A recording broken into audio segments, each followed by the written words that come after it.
คือหลังจากเขาเอามาแสดงเชื่อมกับฐานข้อมูลเดี๋ยวเอามาแสดงขึ้นไปเนาะแต่ว่าเขายังไม่ทันมีข้อมูลลงไปทีนี้เขาจะมาเขียนปุ่มบันทึกสำหรับการบันทึกข้อมูลลงไปให้เขาไปที่หน้าดีไซน์เนาะ View Design เขากดเข้าไปที่ปุ่มบัตตันตัวนี้บันทึกนี้ทำคลิกเข้าไปแล้วเขาก็พิมพ์คำสั่งตามเลยเนาะ cmd lot เท่ากับ new sql command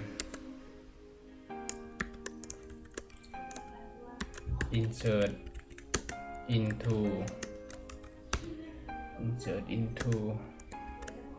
unit ตาราง unit ชื่อฐานข้อมูลvalue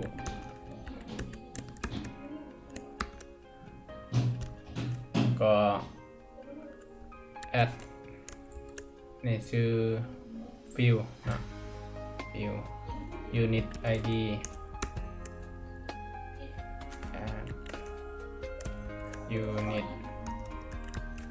unit name โอเคจากนั้นก็พิมพ์คำว่า con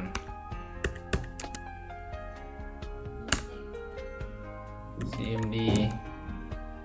lot parameter lot as bit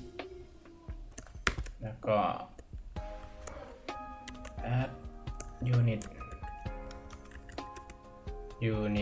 id txt unit id text cmd parameter as unit name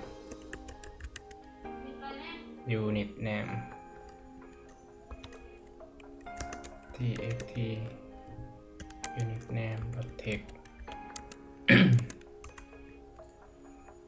cmd exquery equals none txt clear txt name clear tid focus โอเคตัวนี้เราก็จะให้มันโซ่ยูนิตตัวนี้ขึ้นมาเนาะพิมพ์คำว่าโซ่ยูนิตโอเคหลังจากเขาพิมพ์เดี๋ยวเขาก็รันแล้วก็ลองบันทึกเบิ่งเนาะรหัสกิโลก่อน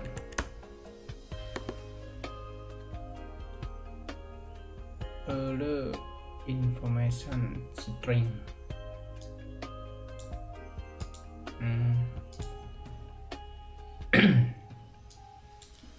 เอามากวดเบิ่งฐานข้อมูลเฮา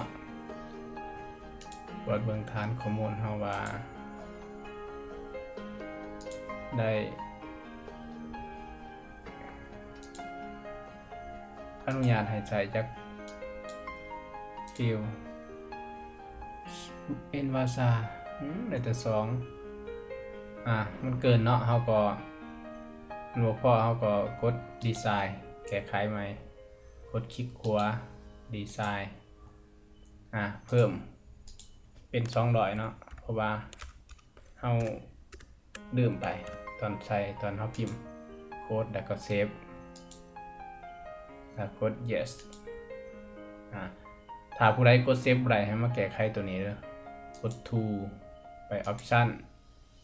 แล้วไปที่ design กดติ๊กตัวนี้ออกมันจะติ๊กถืออยู่กดติ๊กออกแล้วก็โอเคเนาะ แล้วก็เซฟเนี่ยเขามารันไหมรันมึงไหมรัน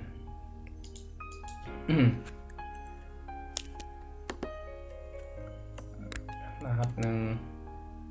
เป็นก่อน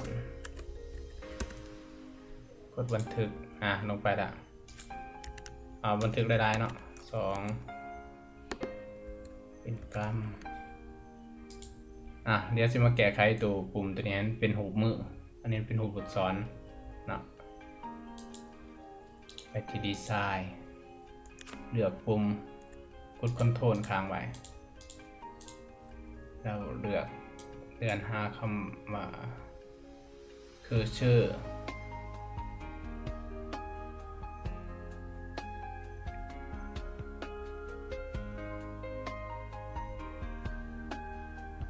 คือชื่อ default เป็นหูมือแล้วอาจจะตั้งค่าให้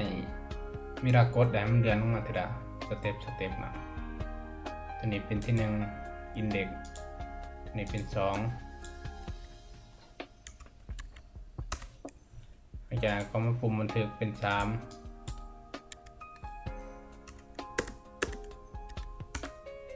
แก้ไข4เวลาเขากดแท็บมันจะเดือนมาตามลำดับครับใน6เนาะทำมาลองเบิ่งกด start เห็นป่ะมันจะขึ้นมาอยู่ตรงนี้เป็น1จากนั้นเราก็พิมพ์2 3เห็นว่าเรากดแท็บลงมาแล้วก็จะได้เลย3นี่มันกิโลเป็นกิโลเนาะเอาเมาส์มาใส่จะเป็นหูมือเองวะบันทึกลงไปจะหาอันเนาะ3 4ทงเป็นทง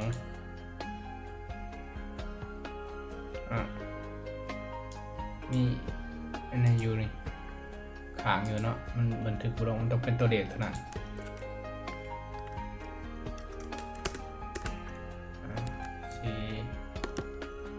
ทง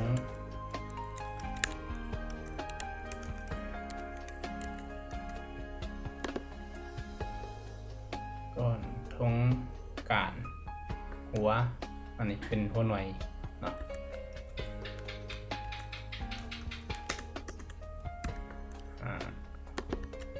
สมมติปุ่มเขาก็ใช้อะไรเป็นหัว